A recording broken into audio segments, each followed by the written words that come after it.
ఆనందమే ఆనందమే యేసు నామం కలిగేనే ఆనందమే ఆనందమే నా జీవితం మారేనే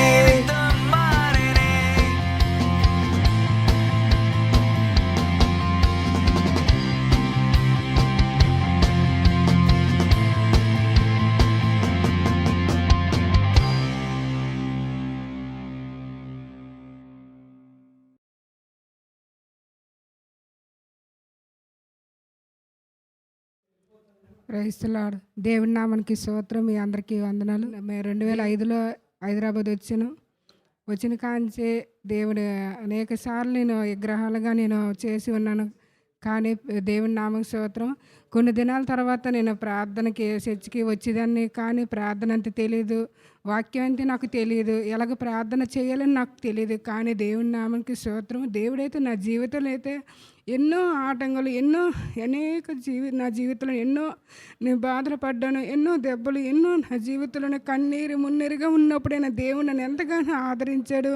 ఆ సమయంలో అయితే దేవుడు నన్ను ఇక్కడ అందుకే నడిపించాడు. తన బిడ్డగా నన్ను ఈ స్థలంలో నిలబెట్టాలనే దేవుడు తన సాక్షిగా నన్ను నిలబెట్టాలనే దేవుడు నన్ను నడిపించినందుకు దేవుడికి స్తోత్రాలు చెల్లిస్తున్నాను. దేవుడు నా జీవితంలో చేసినవి ఎన్నో మేలు, నేను తలంచలేనివి, నేను చెప్పలేనివి కూడా దేవుడు నా జీవితంలో చేశాడు.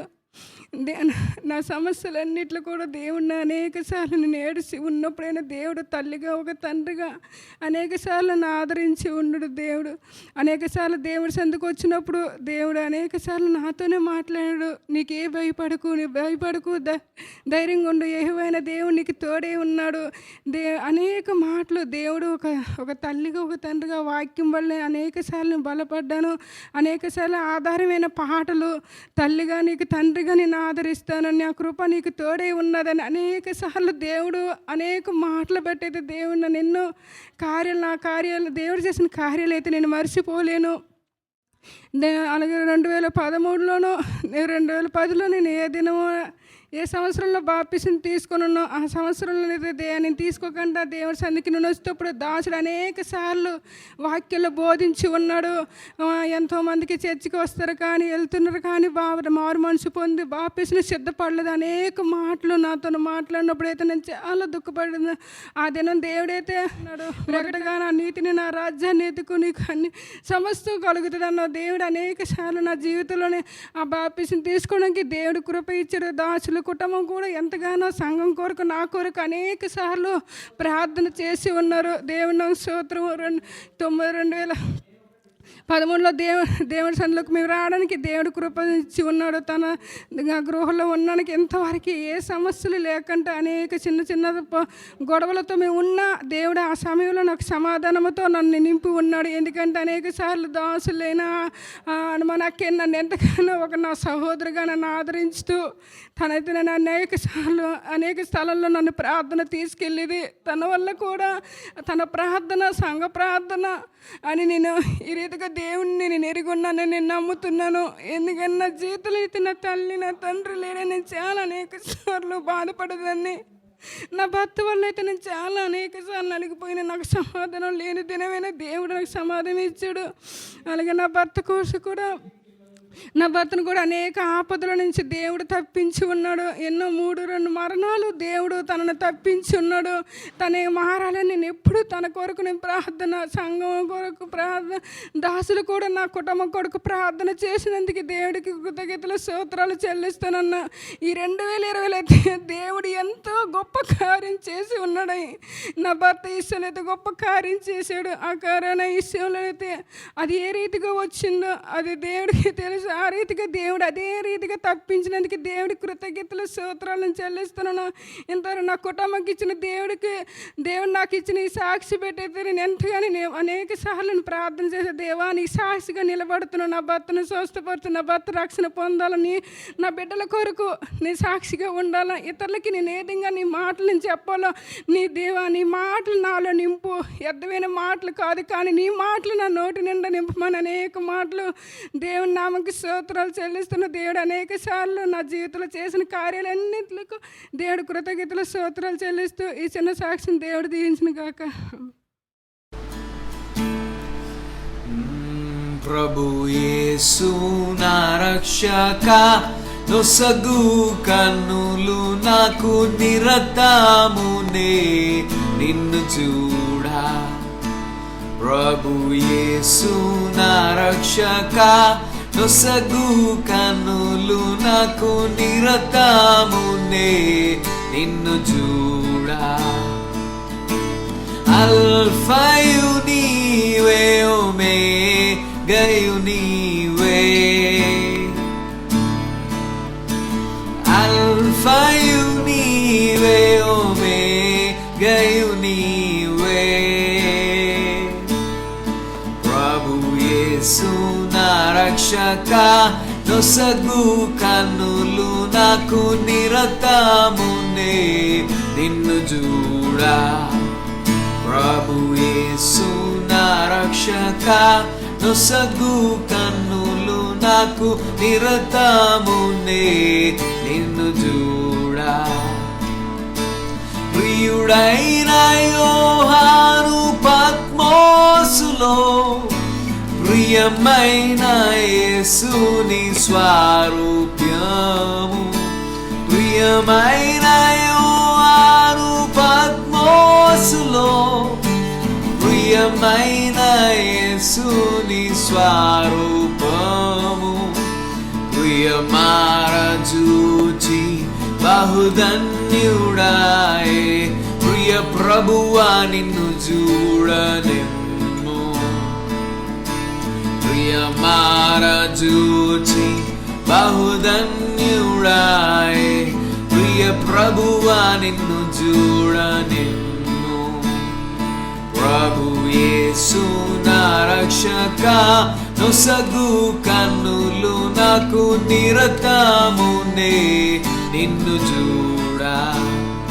ప్రభు యేసు నా రక్షక, నొసగు కన్నులు నాకు నిరతమునే నిన్ను చూడా. లెక్కలేని మార్లు చెడిపోతిని, దిక్కులేని వాడనేనైతిని. లెక్కలేని మార్లు పడిపోతిని, దిక్కులేని వాడనేనైతిని. చక్కా చేసి నా నేత్రాలు తెరచి, గ్రక్కున నిన్ను చూడనెమ్ము. ఓ చక్కా చేసి నా నేత్రాలు తెరచి, గ్రక్కున నిన్ను చూడనెమ్ము. ప్రభు యేసు నా రక్షక, నొసగు కన్నులు నాకు నిరతమునే నిన్ను చూడా. ప్రభు యేసు నా రక్షక, నొసగు కన్నులు నాకు నిరతమునే నిన్ను చూడా. ఎరినే చెడిపోతిని, యేసుని గాయాలు రేపితిని. ఎరిగినే చెడిపోతిని, యేసుని గాయాలు రేపితిని. మోసపోతినే దృష్టి తొలగితి, యేసును నిన్ను చూడనెమ్ము. ఓ మోసపోతినే దృష్టి తొలగితి, దాసుడా నిన్ను చూడనెమ్ము. ప్రభు యేసు నా రక్షక, నొసగు కన్నులు నాకు నిరతమునే నిన్ను చూడా.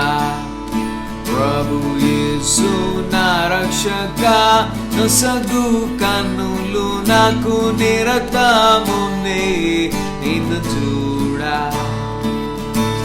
ఎందరేసుని వైపు చూచేదరో, పొందేదరు వెలుగు ముఖమున. ఎందరేసుని వైపు చూచేదరో, పొందేదరు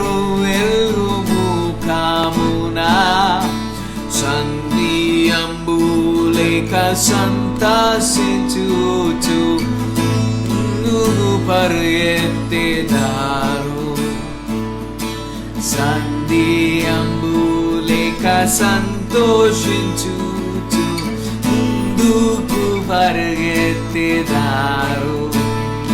ప్రభు యేసు నా రక్షక, నొసగు కన్నులు నాకు నిరతమునే నిన్ను చూడా.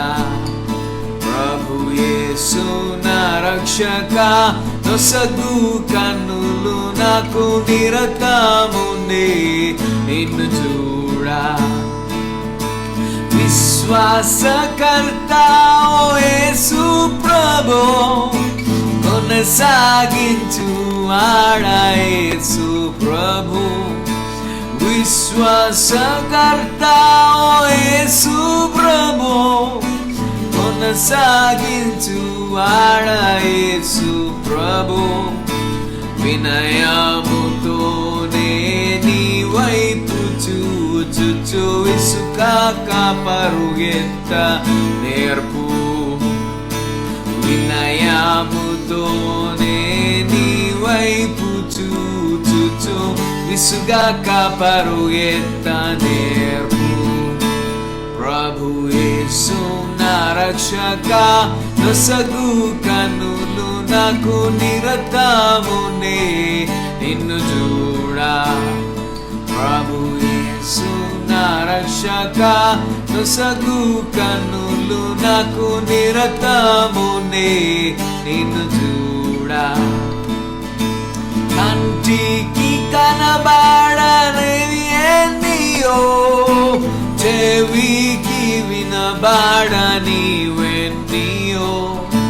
కంటికి కనబడనివెన్నియో, చెవికి వినబడనివెన్నియో. హృదయగోచరము కానివెన్నియో, సిద్ధపరచితివ నాకై. హృదయగోచరము కానివెన్నియో, సిద్ధపరచితివ నాకై. ప్రభు యేసు నా రక్షక, నొసగు కన్నులు నాకు నిరతమునే నిన్ను చూడా. ప్రభు యేసు నా రక్షక, నొసగు కన్నులు నాకు నిరతమునే నిన్ను చూడా. లోక భోగాలపైన నేత్రాలు సోకకుండునట్లు కృప చూపు. లోక భోగాలపైన నేత్రాలు సోకకుండునట్లు కృప చూపు. స్వరూపము నిండారానను చూడనిమ్ము. నీ మహిమ దివ్య స్వరూపము నిండారానను చూడనిమ్ము. ప్రభు యేసు నా రక్షక, నొసగు కన్నులు నాకు నిరతమునే నిన్ను చూడా. ప్రభు యేసు నా రక్షక, నొసగు కన్నులు నాకు నిరతమునే నిన్ను చూడా. ఎందరేసుని వైపు చూచేదరో, పొందేదరు వెలుగు ముఖమునా. ఎందరేసుని వైపు చూచేదరో, పొందేదరు వెలుగు ముఖమునా. సంధియంబు లేక సంతసించుచు పరుగెత్త నేర్పు. సంధియంబు లేక సంతసించుచు ముందుకు పరుగెత్త నేర్పు. ప్రభు యేసు నా రక్షక, నొసగు కన్నులు నాకు నిరతమునే నిన్ను చూడా. ప్రభు యేసు నా రక్షక, నొసగు కన్నులు నాకు నిన్ను చూడా. విశ్వాసకర్త ఓ యేసు ప్రభు, కొనసాగించు ఆడ యేసు ప్రభు. విశ్వాసకర్త ఓ యేసు ప్రభు, కొనసాగించు ఆడ యేసు ప్రభు. వినయముతో నీ వైపు చూచు, విసుకాక పరుగెత్త నేర్పు. వినయముతోనే నీ వైపు చూచు, విసుగాక పరుగెత్త నేర్పు. ప్రభు యేసు నా రక్షక, నొసగు కన్నులు నాకు నిరతమునే నిన్ను చూడా. ప్రభు యేసు నా రక్షక, నొసగు కన్నులు నాకు నిరతమునే నిన్ను చూడా. ఆల్ఫాయు నీవే, ఒమేగాయు నీవే. ఆల్ఫాయు నీవే, ఒమేగాయు నీవే. ప్రభు యేసు నా రక్షక, నొసగు కన్నులు నాకు నిరతమునే నిన్ను చూడా. ప్రభు యేసు నా రక్షక, ఆమె నిరతమునే నిన్ను చూడా.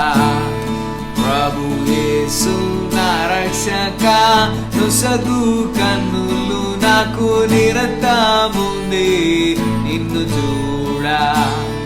ప్రభు యేసు నా రక్షక, మహిమ మహిమ మహిమ.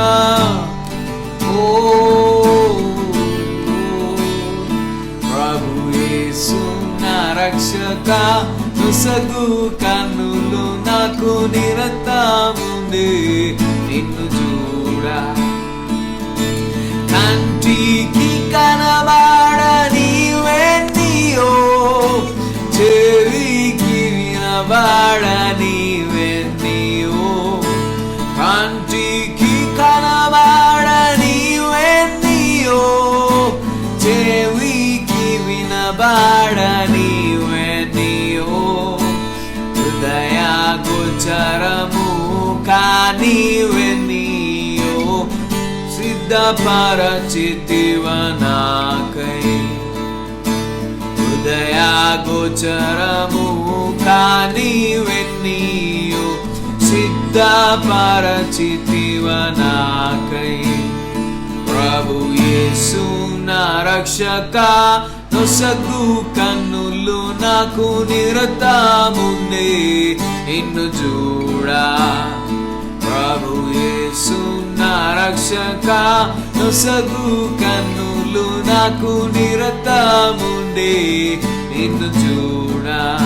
ఓ ఆల్ఫాయు నీవే, ఒమేగాయు నీవే. ఆల్ఫాయు నీవే, ఒమేగాయు నీవే. ప్రభు యేసు నా రక్షక, నొసగు కన్నులు నాకు నిరతమునే నిన్ను చూడా. ప్రభు యేసు నా రక్షక, నొసగు కన్నులు నాకు నిరతమునే నిన్ను చూడా. ప్రభు యేసు నా రక్షక, మహిమ మహిమ మహిమ. నిన్ను చూడా. ప్రభు యేసు నా రక్షక, నొసగు కన్నులు నాకు నిరతమునే నిన్ను చూడా. హల్లెలూయా. నిన్ను చూచే కన్నులను మాకు అనుగ్రహింపజేయ. నీ వైపుకు చూస్తూ ఉంటున్న వారిని ఏనాడు సిగ్గుపడటానికి వదిలిపెట్టని దేవుడు. నిన్ను మహిమపరుస్తూ ఉన్నాం, నిన్ను మహిమపరుస్తూ. ప్రభు అయిన యేసుక్రీస్తు నామంలో ఈ వర్చువల్ కూటానికి విచ్చేసిన అందరికీ శుభాలు తెలియజేస్తూ ఉన్నాను.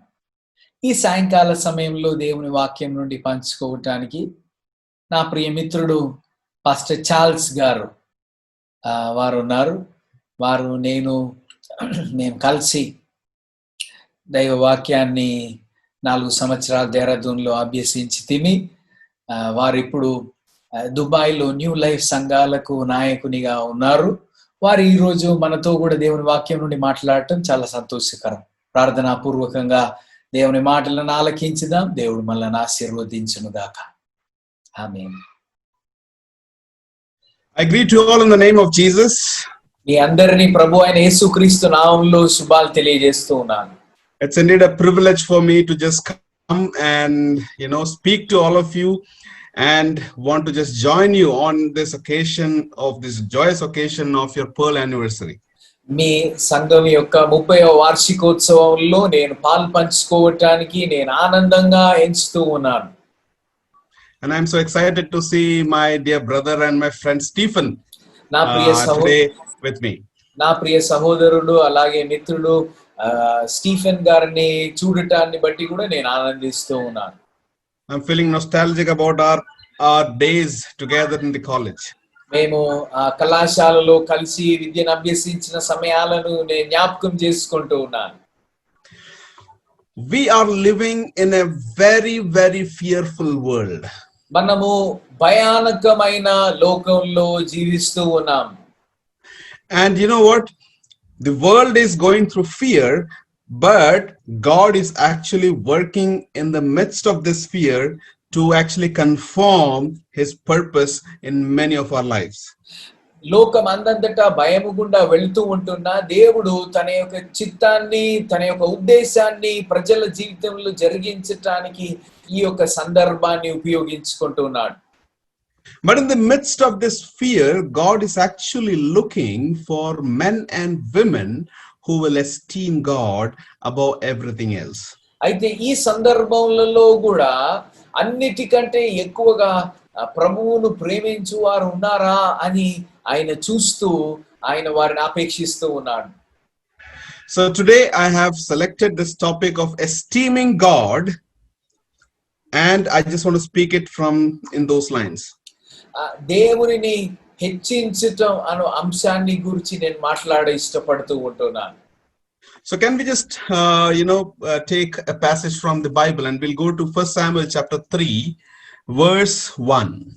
మొదటి సమూయేలు గ్రంథం 3వ అధ్యాయం మొదటి వచనాన్ని మనం చదువుదాం. మొదటి సమూయేలు గ్రంథం 3వ అధ్యాయం మొదటి వచనం. So I'll be reading from the second part of that verse, and that I just want to read it out for you. ఆ వచనం యొక్క రెండవ భాగాన్ని నేను చదువుతాను. So I just want to read it out. It says that the word of the Lord was rare in those days, and there was no widespread revelations. ఆ దినములలో యెహోవా వాక్కు ప్రత్యక్షం అగుట అరుదు, ప్రత్యక్షము తరచుగా తటస్థించుట లేదు. The word of God was rare. దేవుని వాక్యము తరచుగా తటస్థించున్నది. Come on, what is this verse speaking about? Did God stop speaking to his people? ఈ వాక్యం చెబుతుంటున్నది ఏమి? దేవుడు తన ప్రజలతో మాట్లాడటం ఆపివేసినాడా? Did God stop in some particular phase of time or some phase of century when he stopped speaking to his people? దేవుడు తన ప్రజలతో ఏదో ఒక దశాబ్దంలో శతాబ్దంలో మాట్లాడటం ఆపివేసినాడని వచనం తెలియజేస్తున్నదా? Then why is this verse saying that it is rare? మరి ఈ వచనంలో ఎందుకు ప్రత్యక్షమగుట అరుదు అని చెప్పబడుతూ ఉన్నది? I'll explain to you why it was rare. ఎందుకు అరుదుగా దేవుని వాక్యం I will explain to you why it was rare. ఎందుకు దేవుని వాక్యం అరుదుగా వినిపించబడుతూ ఉంటుందో నేను విశ్లేషిస్తాను. It was rare because people did not value the word of God in their lives.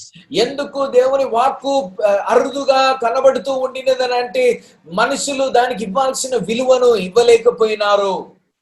And God's word, Bible says that his word is like a honey. His word is straight. His word is pure. And people will hear that word and God will speak to them. దేవుని యొక్క వాక్యము తేనె కంటే జుంటి తేనె దారల కంటే మధురమైనదని, దేవుని వాక్యము నేరుగా ఉంటున్నదని దేవుని వాక్యం సెలవిస్తూ ఉన్నది కదా. దేవుడు తన ప్రజలతో దేవుని వాక్కు ద్వారా మాట్లాడతాడు.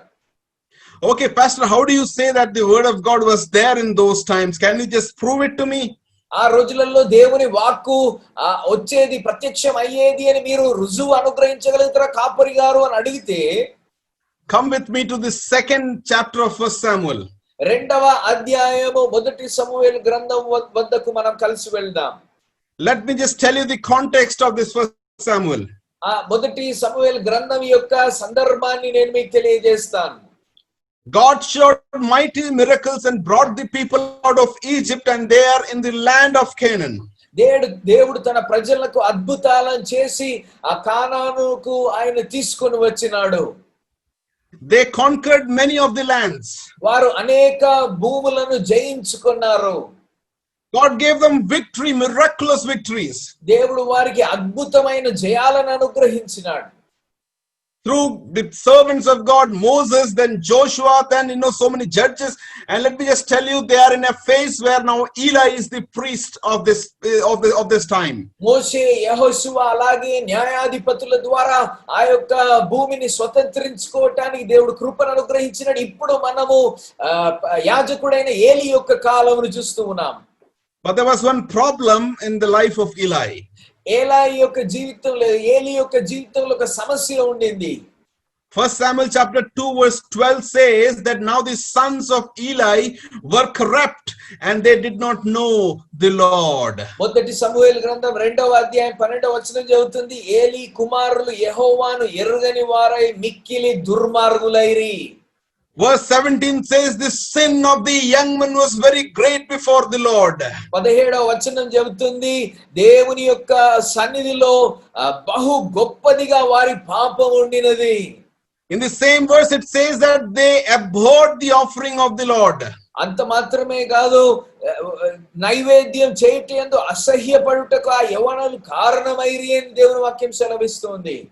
So when this is contrasted, now let's come to the life of Samuel. It is written in verse 18, Samuel ministered before the Lord. 18వ వచనాన్ని మనం చూసినట్లయితే సమూయేలు యెహోవాకు పరిచర్య చేయించు ఉండెను అని రాయబడి ఉన్నది. Verse 21, the second part, the child Samuel grew before the Lord. 21వ వచనం మనం చూస్తే బాలుడకు సమూయేలు యెహోవా సన్నిధిని ఉండి ఎదుగుచుండెను.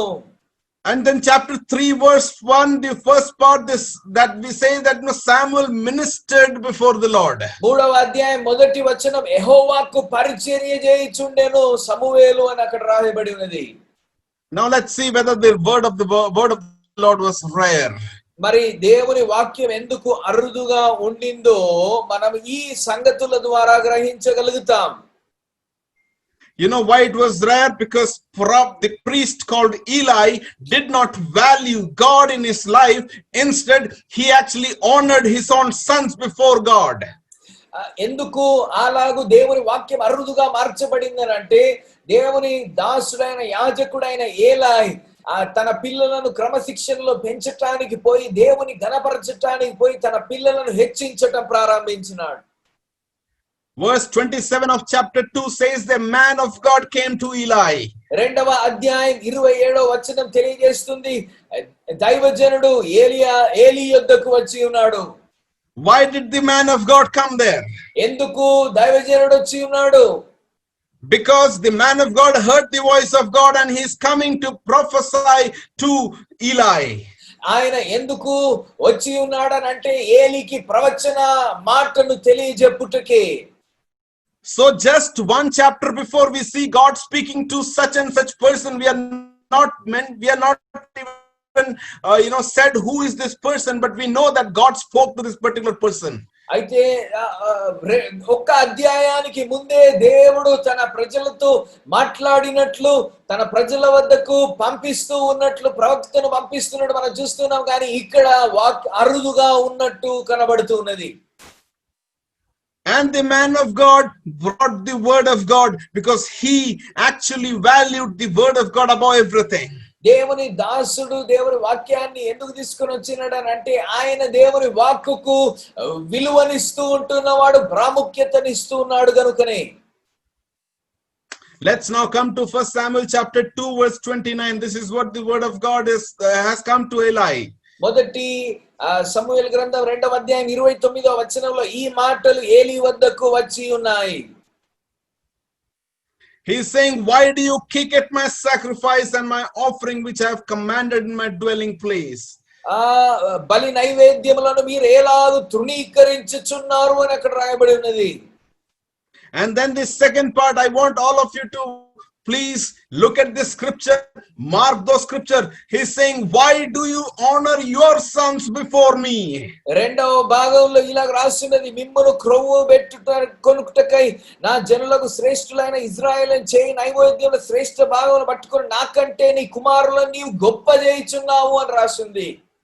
And then verse 30, the second part, it is saying that those who honor me, I will honor them.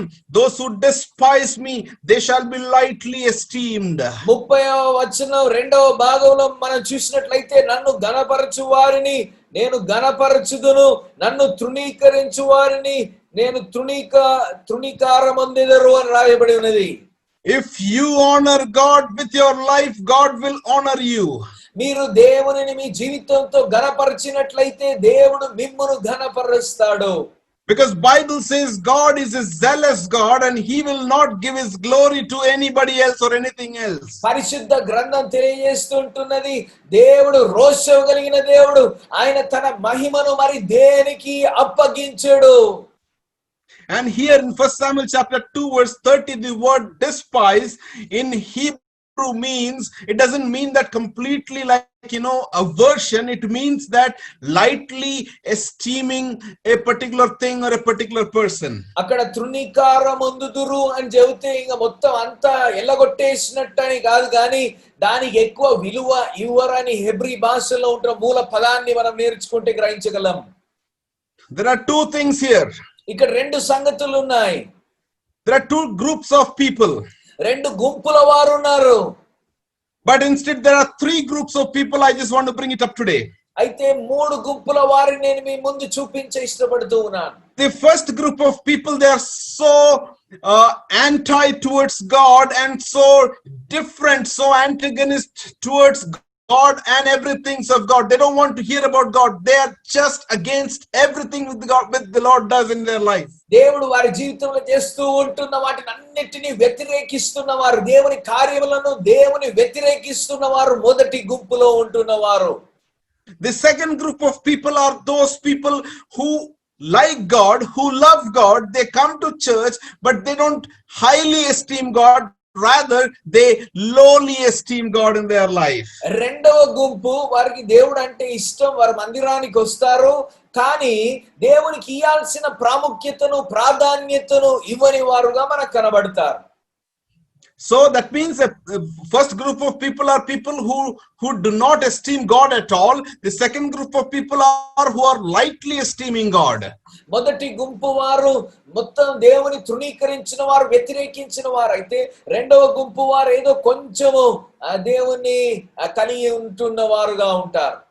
And the third group of people are those people who highly esteem God, and for them God is at the center of their life.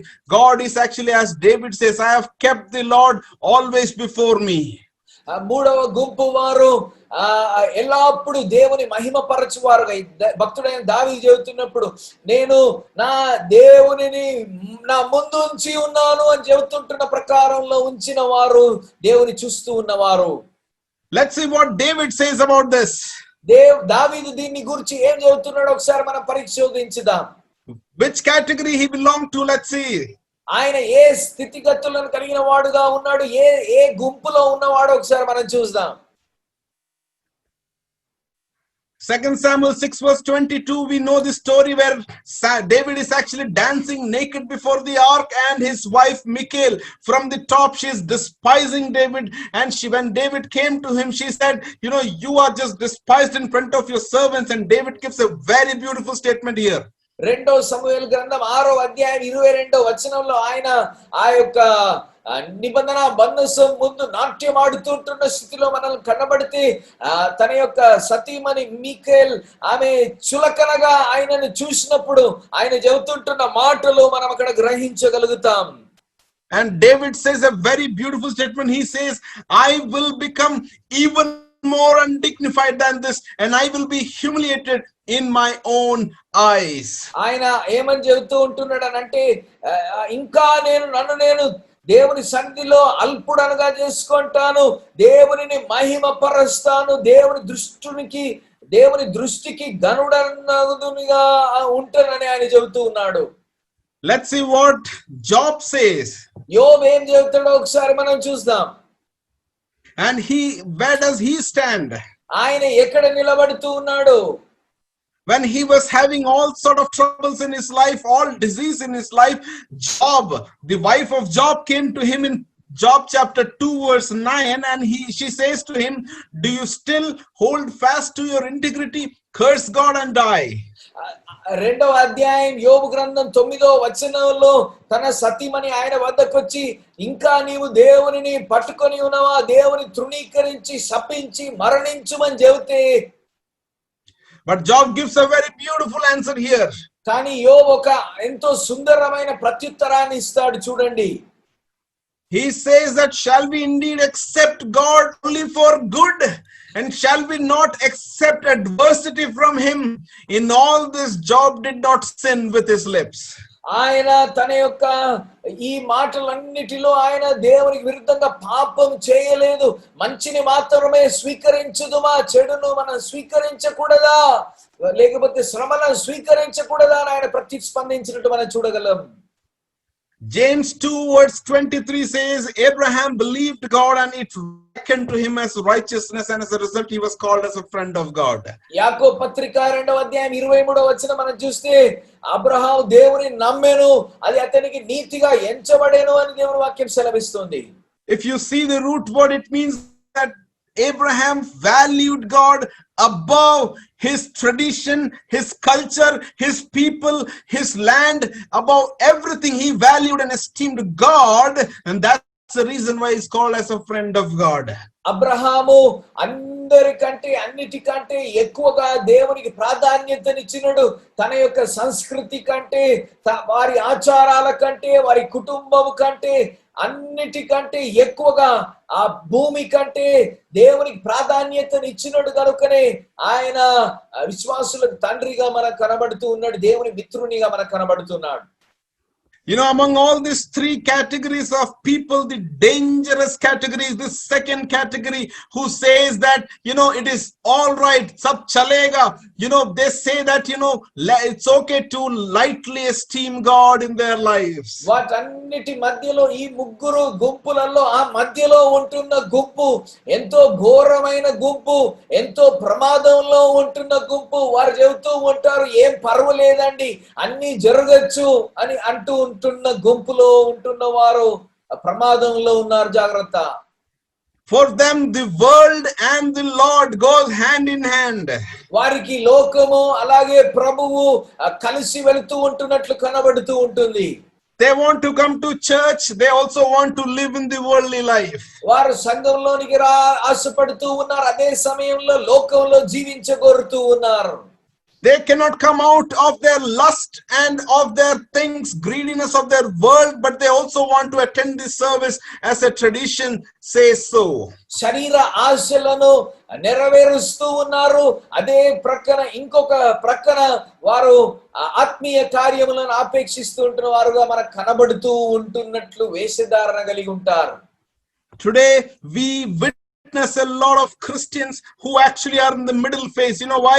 Because they don't want to esteem God higher.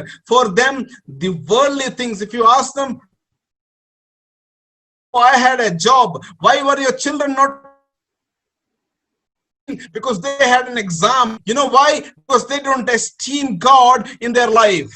వారు దేవుని యొక్క మందిరానికి రాకపోయినట్లయితే మనం అడిగితే పిల్లలకు పరీక్షలు ఉన్నాయి, లేకపోతే అలాగూ సాకులు ఇస్తూ ఉంటున్న వారుగా, ఉద్యోగం ఉండింది అని సాకులు ఇస్తూ ఉంటున్న వారిగా, సాకులు చెబుతున్న వారిగా మనకు కనబడుతూ ఉంటారు. Have you heard of this term called familiarity breeds contempt? మీరు ఈ యొక్క సామెతను ఆలకించి ఉంటుండొచ్చు. అన్ని తెలిసినారు అని, లేకపోతే అన్ని నాకు తెలుసు అని భావిస్తూ ఉంటున్న వారు మోసగిల్లుతారు. I will explain that to you. అది నేను మీకు అర్థం చేస్తాను. You know a person and you see the good quality of that person, and then you start admiring that person, cherishing that person, and soon when you become close to that person, you come to know the frailty, the negative sides of that person, the wrong sides of that person. And when you have the extensive knowledge of or a close association of something or someone, it leads to contempt. ఒక వ్యక్తిని బాగుగా ఎరగటం ప్రారంభించిన తర్వాత మనం మొదట గౌరవంగా ప్రేమతో కూడా ఉంటాం, కానీ బాగుగా ఎరగటం ప్రారంభించిన పిమ్మట చులకనగా తీసుకోవటం ప్రారంభిస్తా. ఆయనను గురించి అన్ని తెలుసులే, ఆమెను గురించి నాకు అన్ని తెలుసులే అన్న భావన మనలో ఏర్పడుతుంది. That's what happens inside the marriage. Before marriage, you're like on the call, you're calling, you are giving so much importance to that person. But after marriage, you lose that respect. You know why? Because familiarity breeds contempt. వివాహానికి మునుపు వివాహ నిశ్చయం అయిపోయిన తర్వాత ఎప్పుడు phone లో మాట్లాడుతూ ఉంటారు, కానీ వివాహం అయిపోయిన తర్వాత నాకు ఆయనను గురించి అన్ని తెలిసిపోయినాయిలే, ఆమెను గురించి నాకు అన్ని తెలిసిపోయినాయిలే అన్న భావన ఏర్పడుతూ ఉన్నది. Because you slowly start to discover the faults or the shortcoming of the other person. ఎందుకు అలాగ జరుగుతూ ఉన్నదని అంటే వారికి ఉంటున్న తక్కువలు, వారి జీవితంలో ఉంటున్న సమస్యలు ఎరగటం ప్రారంభిస్తారు కనుకనే. I have a solution for that. నాకొక పరిహారం నా వద్ద ఉన్నది. Let me just tell you, every human being in this face of the earth, they are having shortcomings in their life. ఈ భూమి యొక్క ముఖం మీద ఉంటున్న ప్రతి వ్యక్తికి ఏదో ఒక సమస్య ఉన్నదండి. That's the reason why we should not idolize any person or anything in our life. అందుకే ఏ వ్యక్తిని మన జీవితంలో ఒక మూర్తిని పోలి చేయకూడదు అని నేను గుర్తు చేస్తూ ఉన్నాను. We should not idolize a group of people in our life. ఒక గుంపు జనాంగమును ఏనాడు మనం ఒక మూర్తిని పోలి చేయకూడదని గుర్తు చేస్తూ ఉన్నాను. That's the reason Isaiah chapter 2 verse 22 says, stop regarding man in whose breath is in his nostrils, and why should he be esteemed higher? అందుకే యెషయా గ్రంథం 2వ అధ్యాయం 22వ వచనంలో ఇలాగు చెప్పబడుతూ ఉన్నది, తన నాసికా రంధ్రములలో ప్రాణము కలిగిన నరుని లక్ష్య పెట్టకుము, వానిని ఏ విషయంలో ఎన్నిక చేయవచ్చును. That's the reason why you should actually, if you want to idolize, you need to go to God and look at to him. You know why? Your relationship with God, you will never find fault with God. అందుకే ఎవరినన్నా హెచ్చించగోరితే అది కేవలం దేవుని మాత్రముగా, ఎవరికన్నా ఉన్నత స్థితిని ఇవ్వగోరితే అది దేవునికి మాత్రమే అయి ఉండాలని గుర్తు చేస్తూ ఉన్నాను. You have a close relationship with God, you know what will happen? Your life will get closer to God every inch, and then you will say like David that I have kept the Lord always before me. Then you will say like David, my God is my refuge. Then you will say like David that God is my shepherd, because the more you get closer, more you will have a knowledge of the Lord. దేవునితో ఎంత సన్నిహిత సంబంధంలో మనం ఏర్పడతామో అంతే గొప్పగా ఆయనను గురించి మనం ఎరగటానికి కూడా కారణమవుతుంది. దావీదు చెబుతాడు, నేను ఎల్లప్పుడూ యెహోవాను నా ముందు ఉంచి ఉన్నాను. మరలా తన సమస్యలు వచ్చినప్పుడు చెబుతాడు, యెహోవా నా రక్షణ దుర్గము. ఇంకా ముందుకెళ్ళి దేవునితో మంచి సన్నిహిత సంబంధంలో ఏర్పడినప్పుడు దావీదు అంటున్నాడు, యెహోవా నా కాపరి. The more and more you get closer, then you will say in the last stage, you will say like this about God, who am I, Lord, that you are mindful of me? What is my family that you actually take, you look at me and you actually give me favors. That is the level of relationship, it will lead to self introspection and praising God in your life. దేవునితో కూడా అతి సన్నిహిత సంబంధంలోనికి వచ్చినప్పుడు మనం చెప్పటం ప్రారంభిస్తాం, దేవా నేను ఏమై ఉన్నాను, నేను ఒక చిన్నవాడను, నీవు నన్ను ఎన్నుకున్నావు, నా వంశము గొప్పది కాదు కదా, నీవు నన్ను ఎన్నుకున్నావు అని చెబుతూ దేవునికి కృతజ్ఞతలు అర్పించటం ప్రారంభిస్తాం. When you get closer to man, you will actually look at that man, you will start thinking, I'm better than this man.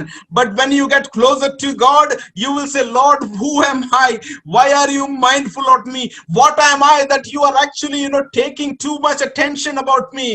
మానవుని దగ్గరకి మనం వచ్చినట్లయితే మనం భావిస్తాం, ఓ నేను ఆ వ్యక్తి కంటే గొప్పవాడను. కానీ దేవుని దగ్గరకు వచ్చినట్లయితే మనలను మనం తగ్గించుకోవటం ప్రారంభిస్తాం. దేవా నేను ఏమై ఉన్నాను, నేను ఒక సాధారణమైన వ్యక్తిని, నీవు ఆలోచించుటకు నేను ఉత్తముడను కాదు కదా అని తగ్గించుకోవటం ప్రారంభిస్తాం. That is the reason I said stop esteeming man, start esteeming God in your life. The moment you start esteeming God, he will honor you. అందుకే నేను చెబుతూ ఉంటున్నాను, మనుషులను హెచ్చించటం వదిలిపెట్టేసి దేవుని కంటే ఉన్నత స్థితిని మనిషికి ఇవ్వటం వదిలిపెట్టేసి దేవునిని హెచ్చించటం ప్రారంభించు. దేవునిని హెచ్చించినప్పుడు దేవుడు నిన్ను ఘనపరుస్తాడు. My topic was not from 1 Samuel. I just want to come back to my topic. My topic is from Malachi, and I just want all of you to come to the book of Malachi. నా యొక్క అంశము మొదటి సమూయేలు గ్రంథం నుండి కాదు, అది మలాకీ గ్రంథం నుండి. మనం మలాకీ గ్రంథం వైపుకు మన యొక్క ఆలోచనను మలుపుదాం.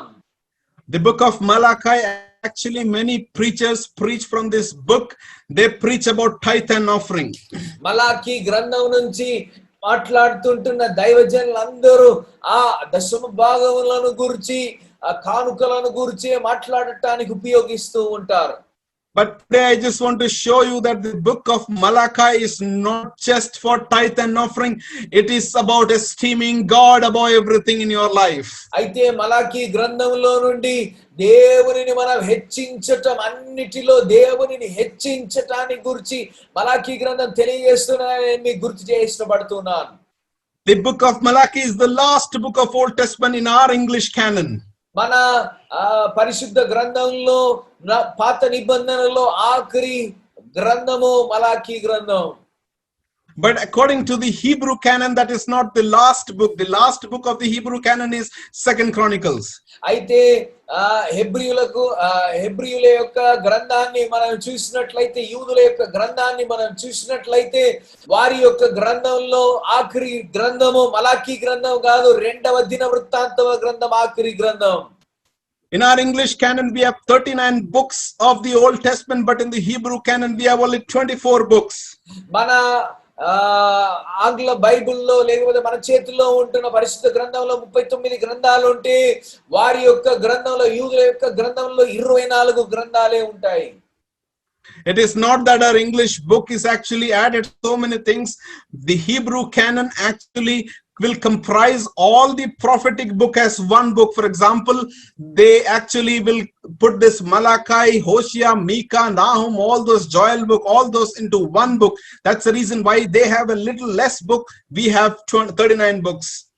ఈ ప్రవక్తల గ్రంథాలన్నిటినీ ఒకటిగా చేసినందుకే మనకు ఎక్కువ పుస్తకాలు ఉన్నట్లు కనబడుతున్నాయి, వారికి తక్కువ పుస్తకాలు ఉన్నట్లు కనబడుతున్నాయి. కానీ తక్కువ ఎక్కువ అంటూ ఏమి లేవు. వారు ప్రవచన గ్రంథాలన్నిటినీ ఒక్కటిగా ఎంచుతూ ఉన్నారు. అనగా the meaning of Malachi means my messenger. Malachi అన్న మాటకు అర్థం నా దూత. And actually it is the last book of our English canon. And you know what? He was a prophet during the time of Nehemiah. ఆయన నెహెమ్యా కాలంలో పరిచర్య చేసిన ప్రవక్తగా మనం ఆయనను గురించి ఎరుగుదుము. This book was written shortly after the exile. That means coming back from the exile. That is the time when they all are back into their land, and this is the time Malachi is prophesying. ఎవరైతే చెరపట్టబడి వెళ్ళినారో వారు తిరిగి వచ్చిన పిమ్మట రాయబడిన గ్రంథము ఈ యొక్క గ్రంథము. God is claiming few things here, and people are asking 5 questions in response to what God is claiming. దేవుడు చెబుతూ ఉంటున్న కార్యాలకు ప్రజలు 5 ప్రత్యుత్తరాలు ఇస్తూ ఉంటున్నట్లు మనం చూడగలుగుతాం ఈ గ్రంథాన్ని విశ్లేషిస్తే. We will see that one by one in another short period of time. ఒక్కొక్కటిగా మనము ఆ సంగతులను గ్రహించ ప్రయత్నించుదాం. Come with me to Malachi chapter 1 verse 2. God is saying, I have loved you. Malachi గ్రంథం 1వ అధ్యాయం 2వ వచనంలో రాయబడి ఉన్నది, నేను మీ ఎడల ప్రేమ చూపుచున్నాను. And God is asking people are asking the first question, how, in what way have you loved us? ప్రజలు ప్రశ్నను వేస్తూ ఉంటున్నారు, దేవా మీరు మా ఎడల ఎలాగూ ప్రేమ చూపినారు? That is my first point. You need to esteem God by esteeming yourself. దేవుని మీరు హెచ్చించాలని అనుకుంటే మిమ్మును మీరే వాస్తవానికి హెచ్చించుకుంటున్న వారుగా, లేకపోతే వాస్తవానికి గ్రహించిన వారుగా ఉండాలి. Many people have this question, in what way have God loved us?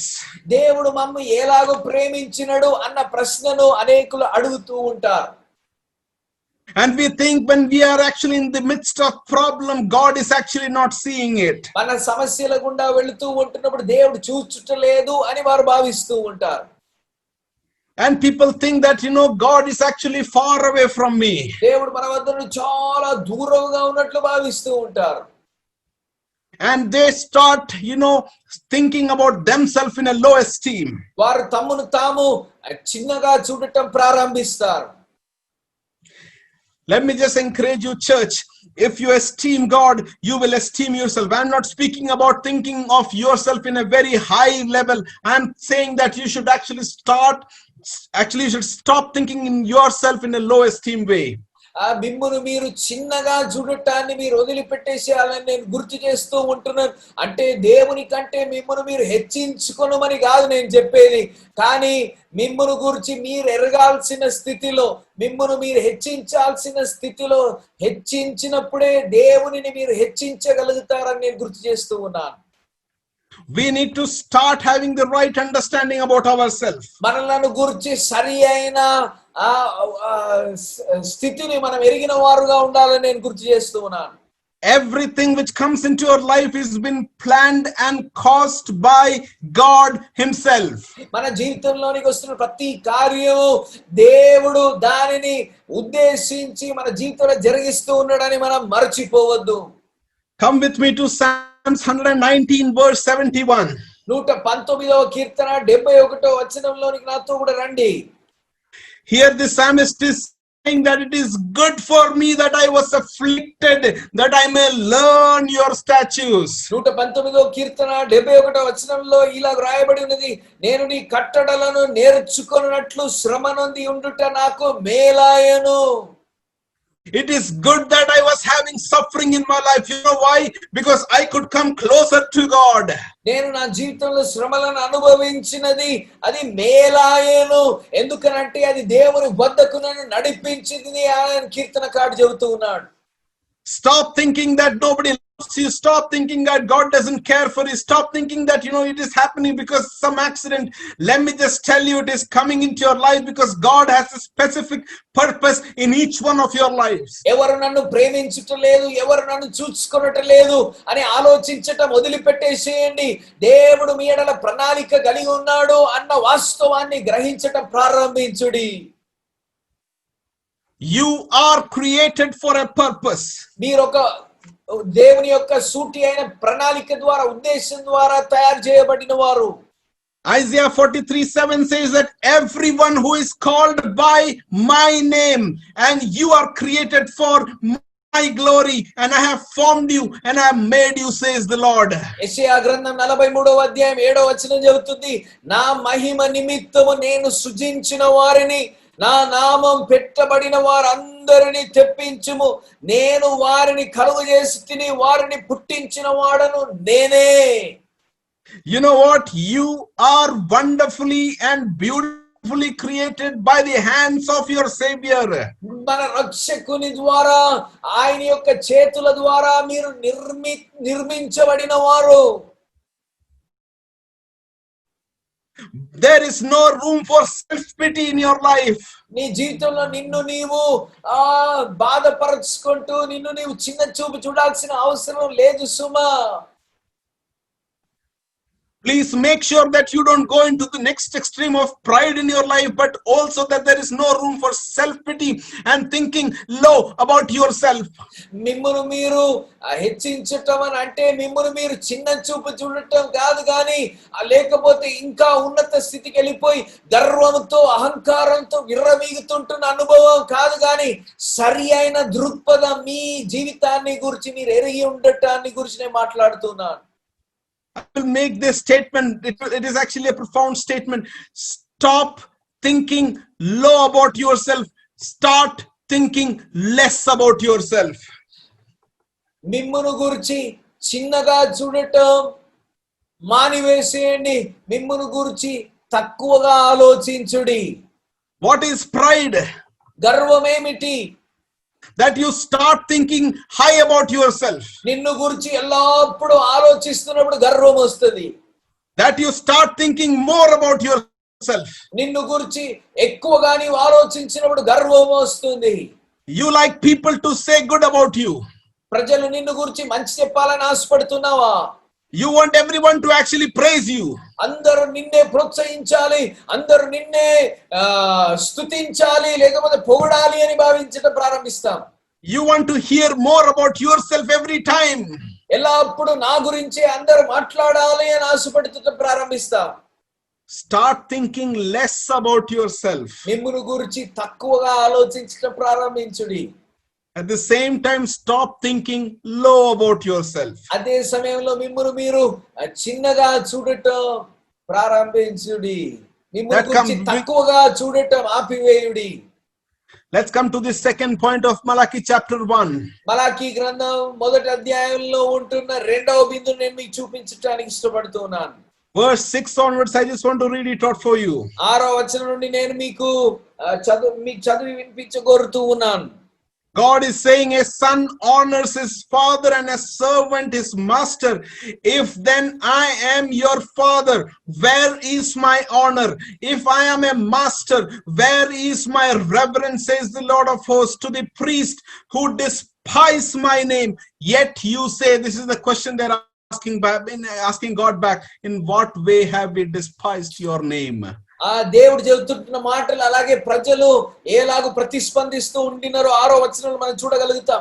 కుమారుడు తన తండ్రిని ఘనపరచును కదా, దాసుడు తన యజమానుని ఘనపరచును కదా. నా నామమును నిర్లక్ష్య పెట్టు యాజకులారా, నేను తండ్రినైతే నాకు రావాల్సిన ఘనత ఏమాయను? నేను యజమానుడనైతే నాకు భయపడువాడు ఎక్కడున్నాడు అని సైన్యములకు అధిపతి యెహోవా మిమ్మును అడుగగా, ఏమి చేసి నీ నామం నిర్లక్ష్య పెట్టితిమి అని మీరు అందురు. You know why? You have a brand inside you. ఎందుకు తెలుసా? మీ లోపల ఒక మీరు ఉన్నతమైన వారు. Your brand is God himself. God has actually formed you and he has a brand. He has kept a brand inside your life. మీరు ఉన్నతమైన వారు ఎందుకు అని అంటే, దేవుడు తానే మిమ్మల్ని ఎన్నుకున్నాడు, తయారు చేసినాడు, మీరు ఆయన వారై ఉన్నారు. That is the reason why 2 Chronicles chapter 7 verse 14 says, if my people who are called by my name, okay, that is the brand, and will humble themselves and pray and seek my face and turn from their wicked ways, I will hear from heaven and forgive their sin and heal their land. రెండవ దినవృత్తాంతముల గ్రంథం 7వ అధ్యాయం 14వ వచనాన్ని మనకందరికీ సుపరిచితమే కదా. నా పేరు పట్టబడిన నా జనులు తమ్ము తాము తగ్గించుకొని ప్రార్థన చేసి నన్ను వెడకి తమ చెడు మార్గముల విడిచిన ఎడల ఆకాశము నుండి నేను వారిని ప్రార్థనను విని వారి పాపమును క్షమించి వారి దేశమును స్వస్థపరచుదును. నా పేరు పెట్టబడిన నా జనులు అన్నది మన యొక్క బ్రాండ్ గా ఉన్నదని మనం మర్చిపోవద్దు. Our brand is that God has actually put his name inside us. మన యొక్క గొప్పతనం ఏంటి తెలుసా?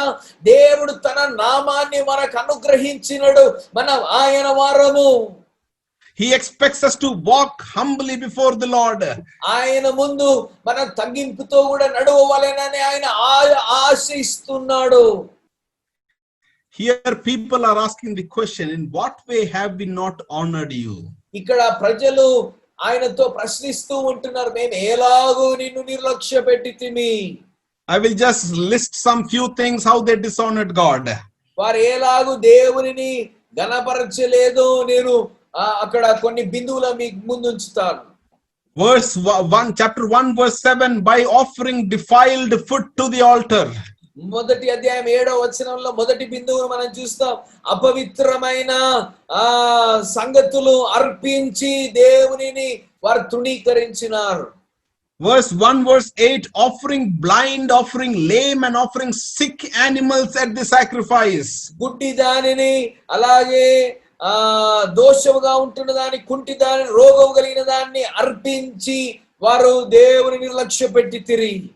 Verse 13 and 14 of the same chapter, offering the stolen animals for sacrifice. 13వ అధ్యాయం 14వ వచనం, దొంగలించిన వాటిని తీసుకొని వచ్చి అర్పించినారు. Chapter 2, verse 8, departing from the way of the Lord. 2వ అధ్యాయం 8వ వచనం, దేవుని మార్గంలో నుండి వెళ్ళి దేవుని నిర్లక్ష్య పెట్టినారు. Chapter 2, verse 9, showing partiality in among the people of God. 2వ అధ్యాయం 9వ వచనంలో మనం చూసినట్లయితే పక్షపాతాన్ని చూపించినారు ప్రజల ఎడల. Chapter 2, verse 10, dealing treacherously with one another. 2వ అధ్యాయం 10వ వచనం, ఒకరినొకరు ద్రోహించుకున్నారు. And our last thing is chapter 2, verse 14, cheating one's own life partner and having a different relationship at the cost of their own marriage. 2వ అధ్యాయం 14వ వచనంలో ఆఖరి బిందువును మనం చూడగలుగుతాం. వారి భాగస్వామిని, వారి జీవిత భాగస్వామిని వారు మోసం చేస్తూ ఆ పాపంలో ఏర్పడిన వారుగా మనకు కనబడతారు. In what way have you despised God? నీవు దేవుని ఎలా నిర్లక్ష్య పెట్టితివి? Are we something different than those people? మనం వారి కంటే వ్యత్యస్తమైన వారమా? Are we honoring God in our life? మన జీవితం ద్వారా మన దేవుని ఘనపరుస్తూ ఉన్నామా? That brings me to the third point. నన్ను 3వ బిందువులోనికి ఇప్పుడు ఈ సంగతులు తీసుకొస్తున్నాయి. Esteeming God by having right understanding about God. దేవునిని గురించి సరి అయిన అవగాహన కలిగి ఉండటం. Chapter 2, Malachi chapter 2, verse 17, God is saying, 2వ అధ్యాయం 17వ వచనంలో దేవుడు చెబుతూ ఉన్నాడు, you have wearied me, says the Lord, with your words. నీ మాటల చేత మీరు యెహోవాను ఆయాస పెట్టుచు. You have actually, wearied me. మీరు ఆయాస పెట్టినారు నన్ను. And then the people are asking, in what way have you wearied us? అప్పుడు ప్రజలు అడుగుతూ ఉంటున్నారు, మేము ఎలాగూ నిన్ను ఆయాస పెట్టితిమి. I will tell you few ways they actually wearied God. వారు ఎలాగ ఆయాస పెట్టితిరో నేను మీకు చూపిస్తాను. They were having a wrong understanding about God. వారు దేవుని గురించి తప్పు అవగాహనను కలిగి ఉంటిరి. Chapter 2, verse 17 itself, they started saying that if we do evil, then God will accept us. వారు 2వ అధ్యాయం 17వ వచనంలో ఏమని అంటున్నారని అంటే, మేము చెడు చేస్తే దేవుడు అంగీకరిస్తారు అని వారు భావిస్తూ ఉన్నారు. And then in chapter 2, verse 17 and 3, verse 15, they are saying God is not just. He will not stand with the people who are just. 2వ అధ్యాయం 17వ వచనం, 3వ అధ్యాయం 15వ వచనంలో దేవుడు నీతిమంతుడు కాదు, దుర్మార్గులతో కూడా నిలబడుతుంటున్నవాడని వారు అంటున్నారు. Chapter 3, verse 14, they are saying that it is useless to serve the Lord. 3వ అధ్యాయం 14వ వచనంలో వారు ఏమంటున్నారు అంటే, దేవుని యొక్క పనిని చేయటం వ్యర్థం, దేవుని పరిచర్య చేయటం వ్యర్థం అని అంటున్నారు. That same verse, actually, people are saying that so long we have kept the commandments of the Lord. What did we get out of it? అదే వచనంలో మేము ఇంత కాలంగా ఆ యొక్క కట్టడలను, ఆయన యొక్క ఆజ్ఞలను పాటించి ఏమి దొరికినది అని 3వ అధ్యాయం 14వ వచనంలో వారు అడుగుతూ ఉన్నారు. having a wrong understanding about God. దేవునిని గురించి తప్పుగా అవగాహన కలిగి ఉండటం. You should have the right understanding about God. దేవునిని గురించి సరియైన అవగాహన ఎంతో అవసరం అండి. Jeremiah chapter 9 verse 24 says that right understanding. ఇర్మియా గ్రంథం 9వ అధ్యాయం 24వ వచనంలో సరియైన అవగాహనను గురించి చెప్పబడుతూ ఉన్నది. And here it is saying, and let the one who boast about this. You want to boast about something? Boast about this, that they have the right understanding, that they know me, that I am the Lord who exercise kindness, justice and righteousness on earth, for in these I delight, declares the Lord. దేనిని గురించి అన్న అతిశయపడుతూ ఉంటున్నారా? ఈలాగు రాయబడి ఉన్నది 9వ అధ్యాయం 24వ వచనం. అతిశయించువాడు దేనిని బట్టి అతిశయింపవలెననగా భూమి మీద కృప చూపుచు నీతి న్యాయములు జరిగించుచున్న యెహోవా నేనే అని గ్రహించి నన్ను పరిశీలనగా తెలుసుకొనుటను బట్టి అతిశయింపవలెను. అట్టి వాటిలో నేను ఆనందించువాడనని యెహోవా సెలవిచ్చుచున్నాడు. Malachi chapter 3 verse 6 says, he is God and he will not change. Malachi గ్రంథం 3వ అధ్యాయం 6వ వచనం చెబుతుంది, యెహోవానైన నేను మార్పు లేని వాడను కనుక యాకోబు సంతతి వారైన మీరు లయము కాలేదు. Let me just encourage you, people of God. Today there is a lack of correct understanding about who God is. మరలా నేను గుర్తు చేస్తూ ఉంటున్నాను, వాస్తవంగా దేవుని గురించిన అవగాహన లేని వారుగా ప్రజలు ఉంటున్నారు. I pray that we will start boasting about that we have the right understanding about who God is. మేము దేవుని గురించి సరియైన అవగాహనను కలిగి ఉన్న వారమని మీరు అతిశయపడుతూ స్థితిలోనికి వచ్చుదురుగాక నేను ప్రార్థిస్తూ ఉన్నాను. We will not think God as like something like he is like me. ఆయన నన్ను పోలి ఉన్నవాడు అని మనం ఆలోచించటం మాని, he deserves respect and glory because he is above all and above everything else in this world. ఆయన సమస్త ఘనతకు మహిమకు యోగ్యుడు, ఎందుకంటే ఆయన అందరికంటే ఉన్నతమైన వాడు. That brings me to the last point of my sermon. నా ప్రసంగం యొక్క ఆఖరి బిందువులోనికి అది నడిపిస్తుంది. Esteeming God by having the fear of the Lord. దేవుని యందు భయభక్తులు కలిగి ఉండి ఆయనను హెచ్చించటం.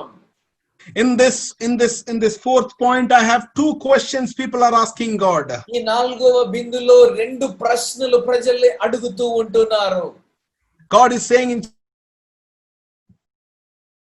chapter 3 verse 7, return to me and I will return to you. 3వ అధ్యాయం 7వ వచనంలో దేవుడు ఇలాగ చెబుతుంటున్నాడు, నా తట్టుకు తిరిగిన ఎడలా నేను మీ తట్టుకు తిరిగిదను. And second claim God is making in verse 8, saying that you have robbed me. 8వ వచనంలో ఆయన చెబుతుంటున్న మాట ఏంటిదనంటే మీరు నన్ను దొంగలించినారు. 2 questions, and for these 2 questions they have, so for the 2 claims they have 2 questions back to God. ఈ 2 ప్రశ్నలకు వారు 2 ప్రత్యుత్తరాలను కలిగి ఉన్నట్లు మనం చూడగలుగుతూ ఉన్నాం. In what way shall we return? ఏలాగు మేము తిరిగి రావాలి అని ప్రశ్నిస్తూ ఉంటున్నారు. And how have we robbed you? ఏలాగు మేము నిన్ను దొంగలించినామని అడుగుతూ ఉన్నారు. God is saying, return to me with your whole heart. దేవుడు సెలవిస్తూ ఉంటున్నాడు, మీ సంపూర్ణ హృదయంతో నా వద్దకు తిరిగి రండి. Come to me to chapter 2 verse 6, 5 onwards. 2వ అధ్యాయం 5వ వచనం నుండి మనం చూద్దాం. God is saying about Levi. దేవుడు లేవీని గురించి ఇలా చెబుతూ ఉన్నాడు. This is what is expecting of these people. ఈ సంగతులను దేవుడు వారి వద్ద నుండి అపేక్షిస్తూ ఉన్నాడు. My covenant was with him one of life and peace, and I gave them to him that he may fear me. So he feared me and was reverent before my name. The law of truth was in his mouth, and injustice was not found on his lips. He walked with me in peace and equity, and turned many away from iniquity. సత్యము గల ధర్మశాస్త్రమును బోధించుచు దుర్బోధ నేనే మాత్రమును చేయక సమాధానమును బట్టి యథార్థతను బట్టి నన్ను అనుసరించి నడుచుకుని వారై దోషము నుండి అనేకులను త్రిప్పిరి అని దేవుని వాక్యం సెలవిస్తుంది. God is saying, return to me. దేవుడు తెలియజేస్తుంటే తిరిగి రండి నా వద్దకు. How shall we return to God? ఏలాగు దేవుని వద్దకు మనం తిరిగి రావాలి? First, by having the right understanding of who we are. మొదటిగా మనం ఎవరు మన అవగాహనను కలిగిన వారమై తిరిగి రావాలి. Second, by having the right understanding about who God is. రెండవదిగా దేవుడు ఎవరై ఉన్నాడో ఎరిగిన వారమై అట్టి అవగాహనతో ఆయన వద్దకు తిరిగి రావాలి. Third, by esteeming the things of God in our lives. దేవుని కార్యములకు హెచ్చుదలను అనుగ్రహిస్తూ మనం తిరిగి రావాలి. You feel like, God is actually, there are some areas of our life where we have not given to the Lord. మన జీవితంలో కొన్ని రంగాలలో దేవునికి సంపూర్ణ ఆధిపత్యాన్ని అధికారాన్ని ఇవ్వలేని వారుగా బహుశా ఉంటుండవచ్చు. We have yielded to the Holy Spirit only for the 60% of our life, but rest 40% is still to be yielded to the Lord. మన జీవితంలో 60% మాత్రమే దేవునికి సమర్పించి 40% మనకి ఇష్టం వచ్చినట్టు మనం చేస్తున్న వారమై బహుశా ఉంటుండవచ్చు. I don't want to yield completely to the Holy Spirit. నేను సంపూర్ణంగా దేవుని ఆత్మకు సమర్పించను అన్న భావన కలిగిన వారై ఉంటుండవచ్చు. I don't want to know how much I am earning. నేను ఎంత సంపాదిస్తూ ఉంటున్నానో నేను దేవునికి తెలియజెప్పను. I have problem in giving tithes and offering. నా యొక్క దశమ భాగములను అర్పణలు అర్పించుటకు నాకు సమస్య ఉన్నది. Because this tithes and offering doesn't go to God. ఎందుకనంటే ఈ దశమ భాగాలు ఈ అర్పణలు అవి దేవునికి వెళ్ళట్లేదు కదా. But verse 9, chapter 3, verse 9, it says, because you are robbing God of tithe and offering, you are cursed with a curse. 3వ అధ్యాయం 9వ వచనం మనం చూసినట్లయితే ఆ యొక్క దశమ భాగాన్ని దొంగలిస్తుంటున్నారు కనుక ఒక శాపగ్రస్తులై ఉన్నారు అని అక్కడ చెప్పబడుతూ ఉన్నది. I know that your pastor will not preach about tithe and offering to you, but I don't belong to that church. That's the reason I can boldly preach. You pay your tithe and offering to the church and you see the hand of God active in your life. మీ కాపరి గారు బహుశా దశమ భాగాన్ని గురించి ఎక్కువ మాట్లాడకపోతుండొచ్చు, కానీ నేను మీ సంఘానికి చెందిన వాడని కాను కనుక ధైర్యంగా నేను బోధించవచ్చు. నీ దశమ భాగం నువ్వు దేవునికి అనుగ్రహించాలని, నీ దేవుని యొక్క సన్నిధిలోనికి, దేవుని మందిరంలోనికి రావాలి. Verse 10, 3 verse 10 says, bring all the tithes to the storehouse. 3వ అధ్యాయం 10వ వచనం తెలియజేస్తూ ఉంటున్నది, మీరు నా మందిరపు నిధిలోనికి 10వ భాగం అంతయు తీసుకొని రండి. Let me just tell you, this is the only passage in the entire Bible where God is telling to test him. పరిశుద్ధ గ్రంథంలో పాత నిబంధనలో మనం చూసినట్లయితే దేవుడు ఎక్కడన్నా తన ప్రజలను శోధించుమని చెబుతూ ఉంటున్నట్లయితే, పరిశోధించుమని చెబుతూ ఉంటున్నట్లయితే అది ఇక్కడ మాత్రమే. He will actually take the curse and actually stop the devourer for your sake. ఆయన మీ పక్షమున వ్యాజ్యం ఆడుతూ మీ జీవితాల నాశనం చేయటానికి వస్తూ ఉంటున్న ఆ యొక్క నాశనకారిని ఆయన నాశనం చేయువాడుగా ఉంటాడు, మేము అభివృద్ధి పరుస్తాడని గుర్తు చేస్తూ ఉన్నాను. The moment you start honoring God with your tithe and offering, God will actually bless the works of your hand. Wherever you step, that place will be blessed. God will stop the devourer for your sake, because you honor him because of your tithe and offering. నీ 10వ భాగం అంతయు మీరు దేవుని సన్నిధిలో సమర్పణ చేస్తూ ఉంటున్నప్పుడు ఆ నాశనకారిని దేవుడు ఆపుతూ ఉన్నాడు. నువ్వు ఎప్పుడైతే ఇవ్వటం ప్రారంభిస్తావో నీ చేతి పనిని దేవుడు దీవిస్తాడు. And then last, that your nations will call you blessed because you honor God with your tithe and offering. Verse 12.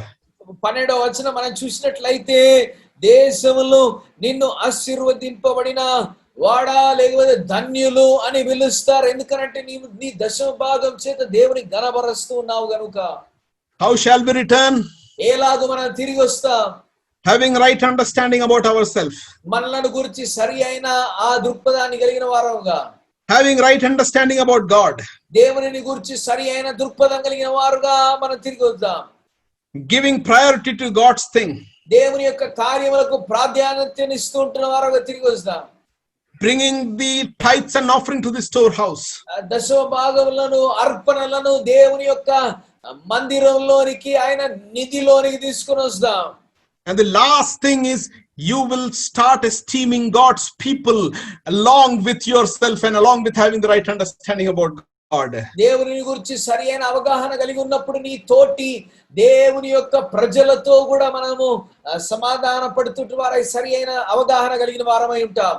If you fear God, you will fear God by honoring the people, honoring God's people in your life. దేవునికి వాస్తవంగా మీరు భయపడుతున్న వారు లేకపోతే దేవుణ్ణి ప్రేమిస్తున్న వారు అయితే దేవుని ప్రజలను కూడా ప్రేమిస్తారు, గౌరవిస్తారని మర్చిపోవద్దు. I'm not saying just the pastors and pastors' wife and just the leaders of the church. I'm saying everybody. నేను ఓ సంఘం యొక్క కాపరి గారు, వారి యొక్క సతీమణి గారు, సంఘంలో ఉంటున్న నాయకులకు గౌరవం ఇవ్వటం లేకపోతే వారితో కూడా నిలబడటం అని నేను అంటలేదు. ప్రతి ఒక్కరిని నీవు గౌరవించటం, ప్రతి ఒక్కరితో నీవు నిలబడటం ప్రారంభిస్తావని గుర్తు చేస్తూ ఉన్నాను. Pastor, where it is written, come with me to Malachi chapter 3, the last verses, verse 16, where it is written that those who fear the Lord, they spoke to one another. What did they speak? They encouraged one another, they esteemed one another, and it is written the Lord listened and heard them. Hallelujah. Pastor గారు అలాగే ఎక్కడ చెప్పబడుతున్నది, ఒకరినొకరు గౌరవించుకుంటారు, ఒకరినొకరితో సమాధానంతో కూడా ఉంటారు అని మీరు చెబుతున్నారు. ఎక్కడుంది వాక్యం అని చెబితే 16వ వచనం చూడండి. అప్పుడు యెహోవా యందు భయభక్తులు గలవారు ఒకరితో ఒకరు మాట్లాడుకొనుచుండగా యెహోవా చెవి యొగ్గి ఆలకించెను. మరియు యెహోవా యందు భయభక్తులు కలిగి ఆయన నామము స్మరించుచు ఉండు వారికి జ్ఞాపకార్థముగా ఒక గ్రంథమైన సముఖమందు వ్రాయబడి ఉండు. If you want to know what stage of your Christian life you are standing or what maturity level you are actually come up, let me just give you a test. You start, giving, esteeming people of God into the same level of yourself. That is the level where I see that you are matured in the Lord.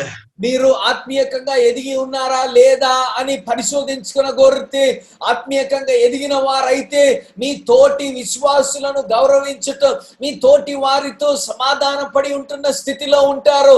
మీరు గౌరవించలేకపోతున్నట్లయితే, మీ తోటి వారితో మాట్లాడలేకపోతున్నట్లయితే మీరు విశ్వాసంలో బలహీనులు, ఎదగలేని వారు అని నేను గుర్తు చేస్తూ ఉన్నానండి. You will not start gossiping. Instead, you will encourage people. You will not see their faults. You will not see their shortcomings.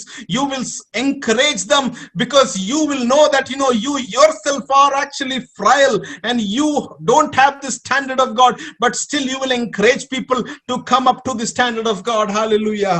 ఇతరులను గురించి చిన్న చూపు చూచువారుగా ఇంకా ఉండరు, కానీ వారిని ఘనులుగా ఎంచుతూ ఉంటున్న వారిగా, వారిని హెచ్చిస్తూ ఉంటున్న వారిగా, వారు ప్రభు యొక్క పోలికలో సృష్టించబడిన వారిని ఘనపరచు వారిగా ఉండటం ప్రారంభిస్తారు.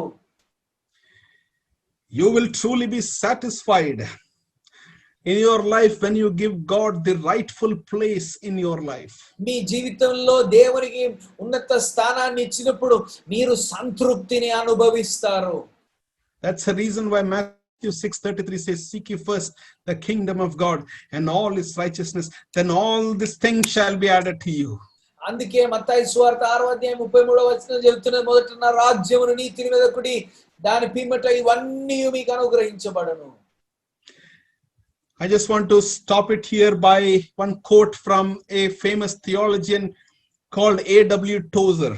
A.W. Tozer గారు చెప్పిన ఒక మాటను నేను పలికి నేను ముగించగోరుతూ ఉన్నాను. He said, what comes into our mind when we think about God is the very thing about us. దేవునిని గురించి మనం ఆలోచిస్తున్నప్పుడు మొదటిగా ఏ ఆలోచన వస్తూ ఉన్నదో అది మనలను గురించి కూడా అయి ఉంటున్నది. What comes into our mind when we think about God is the very thing about us. దేవునిని గురించి మనం ఆలోచించినప్పుడు మొదటిగా మన మనస్సులోనికి వస్తుంటున్న ఆలోచన అది మనలను గురించి అయి ఉంటున్నది. Can I just pray for you, church? నేను మీ కొరకు ప్రార్థన చేయొచ్చా ప్రియ సంగమా? Can we just close our eyes? మనమందరం మన కన్నులను మూద్దాం. If there is anybody who says that the Lord spoke to me, ఎవరన్నా దేవుడు నాతో మాట్లాడినారని చెప్పిన వారు ఉంటే, if there is anybody who can say with me, God, I have lived my life with the world, but today I just want to live it for you from today onwards. ప్రభువా, నా యొక్క జీవితాన్ని లోకం కొరకాయ జీవించిన ఈ రోజు నుంచి నేను మీ కొరకాయ జీవించగోరుతున్నాను అంటున్న వారు ఉంటే, I was like Eli who esteemed his children above God. నేను ఏలాయిని పోలిన వానిగా, ఏలిని పోలిన వానిగా తన పిల్లలను దేవుని కంటే హెచ్చించిన వాడనుగా నేను ఉండినను అని అన్న స్థితిలో మీరుండే. I don't want to be like Saul, King Saul, who esteemed the wealth and the people saying about God. ధనాన్ని ఆపేక్షిస్తూ ఉంటున్న, ఆస్తిని ఆపేక్షిస్తూ ఉంటున్న సౌలును పోలి నేను ఉంటున్న స్థితిలో ఉంటే. I don't want to be the people of Israelite who actually used the Ark of the Covenant because they saw that as a lucky thing in their life. ప్రభువా నేను ఇజ్రాయేలీయులను పోలి ఉండను. ఆ ఇజ్రాయేలీయులు వారు నిబంధన మందసాన్ని ఒక లక్కీ సంగతిగా వారు భావిస్తూ ఉండినారు కదా, అలాగు నేను ఉండను అన్న భావన నీదైతే. I want to be like David who said, I will even more be undignified than this. నేను ఇంకా నన్ను నేను తగ్గించుకుంటాను, దేవుని మహిమ పరుస్తానని చెప్పిన దావీదు పోలి ఉందాం. I will be like Job who at the end of his life he said, I repent in ashes. నేను బూడిదలో నన్ను నేను తగ్గించుకుంటూ ఉన్నానని యోబు భక్తుడు చెప్పిన ప్రకారం నన్ను నేను పశ్చాత్తాపంలో నడిపిస్తూ ఉన్నాను. I'll be like Abraham who believed God, esteemed God above everything, and he was called as a friend of God. Abraham తను తాను తగ్గించుకున్న వానిగా దేవుని మహిమపరచి దేవుని యొక్క మిత్రుడు అన్న పదాన్ని ఆ యొక్క పదవిని పొందుకున్నాడు కదా. Father God, I pray for this people of God. తండ్రి ఈ యొక్క మీ ప్రజల కొరకాయ ప్రార్థిస్తూ ఉన్నాను. These are the last days. ఇవి ఆఖరి రోజులు కదా. And your coming is so near, oh God. నీ యొక్క రాకడ ఎంతో సన్నిహితంగా ఉన్నది. And you are expecting us to esteem you or everything else. అన్నిటిని గురించి అన్నిటికంటే ఎక్కువగా మేము ఘనపరచవలనని మీరు ఆలోచన చేస్తున్నారు కదా. Father God, we pray తండ్రి మేము ప్రార్థిస్తూ ఉన్నాం that our lives may be like a sacrifice unto your altar. మా జీవితాలు మీ యొక్క బలిపీఠం మీద నీకు ఇష్టకరమైన బలియాగముగా ఉండును గాక. That you will be glorified through our life. మీ యొక్క నామం మా యొక్క జీవితాల ద్వారా మహిమపరచబడును గాక. If anybody is struggling at this point of time, I pray that you may send your Holy Spirit, O Lord, and then right person back to you. ఎవరన్నా శ్రమల గుండా వెళ్తూ ఉంటున్నట్లయితే మీ ఆత్మను మీరు పంపి ఆదరించవలసి బలపరచవలసి ప్రార్థిస్తూ ఉన్నాం. I give you glory and honor. మీకే సమస్త మహిమ ఘనత అర్పిస్తూ I pray for Pastor Stephen and the entire church. Pastor Stephen గారి కొరకు, కాపరుల కొరకు, ఆ సంఘం అంతటి కొరకు ప్రార్థిస్తూ ఉన్నాను. The entire leadership of the church. సంఘం యొక్క నాయకత్వాన్ని జ్ఞాపకం చేసుకుంటున్నాను. I pray that you may bless them and anoint them in the very, very anointing, Lord, the double portion of your anointing. మీరు వారిని రెండంతల ఆత్మశక్తిచే అభిషేకించవలసి ప్రార్థిస్తూ ఉన్నాను. We bless your holy name in Jesus' name. I pray, amen. మీ యొక్క పరిశుద్ధ నామములో మేము ప్రార్థన అడుగుతూ ఉంటున్నాం. ఆమేన్. Amen. Thank you, church. God bless you to live a life where you will start esteeming God above everything else. God bless you. దేవునిని మిగతా అన్నిటికంటే ఉన్నత స్థితిలో చూడటం, హెచ్చించటం ప్రారంభించింది. దేవుడు మనల్ని ఆశీర్వదించును గాక.